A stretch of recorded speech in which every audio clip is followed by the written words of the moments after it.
Java balls. Hi, Java Balls here. This is my vlog. Today's date is, I don't know, April something. It's late in the month. So today I want to talk quickly about a couple of things. First of all, Fritz and I are getting together to play for the first time in a long time. We're teaming up in a doubles tournament coming up on June 4th. So this Sunday, we're going to be playing our first game together with our projected list to kind of play test it out. And we'll be making a battle report and talking about the breakdown of the game. So that's going to be a lot of fun. It's been a while since he and I have been together. Life happens. We live quite a ways apart now. It's just hard to get together. So that's going to be a lot of fun this coming Sunday, playing with my old friend Fritzy. So, so talking about that, and then talking about the tournament coming up with the tournament organizer. We were kind of talking about basic players at tournaments, and I wanted to just kind of give a breakdown that I was thinking about, because in general, there's like a bell curve of players at a tournament. On one side of the bell curve, at the lower end, you've got the best players in the tournament. The top tables, usually they're pretty decent guys. They know the game inside and out. They know your army better than you, and they're smart people. But also though, these guys, you know, they know it so well that there's very little dickering going on. But in general, they're just cool guys. Alex Fennell, for example, one of the best players on the planet, and a great guy. I consider him a good friend. Sean Naden, just to name a couple. Great players, great guys, and fun to hang out with. And you know, they're a pleasure to play against. So you got those guys. So usually on this one side of the bell curve, you got some of the top players at tournaments, and those are pretty fun games to play, even if you get your nipples kicked in. They're good. On the other side of the bell curve, you've got some of the less experienced players playing in the tournaments. This is usually where I've been falling in my last several outings, even though it's been a couple years now since I played in the tournament, because I've been bringing lists that are designed just to look good and not really play well.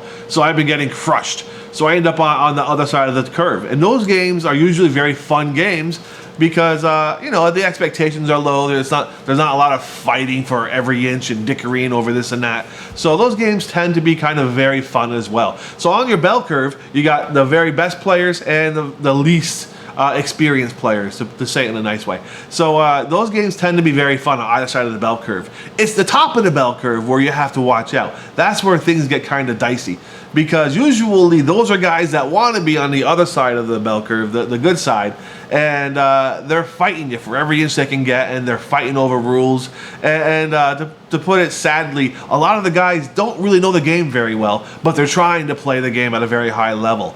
This usually leads to rules arguments. Guys who really want that taste, but don't quite know how to play the game or have a perfect grasp of the rules. So that's where you end up with some pretty bad games. And I've played a lot of games there. I'm probably guilty of it myself. In fact, I know I am. So if you've ever played a bad game against me, I'm sorry. But I can say that 99.9% of my opponents in tournaments have enjoyed their game, even though I destroyed them, or I got destroyed. So my point here is, because when I was talking about the tournament coming up, most of the guys at this particular tournament are going to be on the other side of the bell curve. They're new players, so you know, I kind of wonder where that leaves me. Even though I've been out of the game for a couple years, am I going to fall on the other side of the bell curve, or what side? I'm bringing a hard list, Fritz and I. So where are we going to be? I know for a fact that both of us strive to make the game fun. That's kind of been my evolution over 10 years of playing 40K. I want the game to be fun, not just for myself, but for my opponent too. So I'm not going to do something that's going to, you know, I'm not going to argue with my opponent. Honestly, if my opponent is dead set of something being the way he wants it, I'm not going to call a rules judge over to fight the guy. I'm going to let him have it. I mean, the grand scheme of things, what's a silly rule? And that's the mindset I play with. And Fritz too. So, you know, I intend to have, you know, win games, but have fun doing it. So, there it is, the bell curve. On one side, you got the best players. you kind of peak out at some of the not so best players. Those games are not very fun. Then you got the other side. So when you go into a tournament, peak your expectations. You know, understand where you fall on that bell curve, and play for that. Frankly, go there prepared to play the worst and be surprised to have fun games. That's the way you have to think about tournaments, because essentially we were talking about a lot of these guys. This is going to be their first tournament. So how's it going to be for them? How are they going to appreciate this tournament? Are they going to leave this tournament and never play again because they hated it? Or my goal, I want them to come back. I want to play more tournaments with these guys. So we'll see how it goes. We'll see where it all lands. Yeah, so there it is. Measure your expectations when going to a tournament. And watch out where you land on that bell curve, and try not to be at the peak of the bell curve. We don't want to be there. All right, that's it.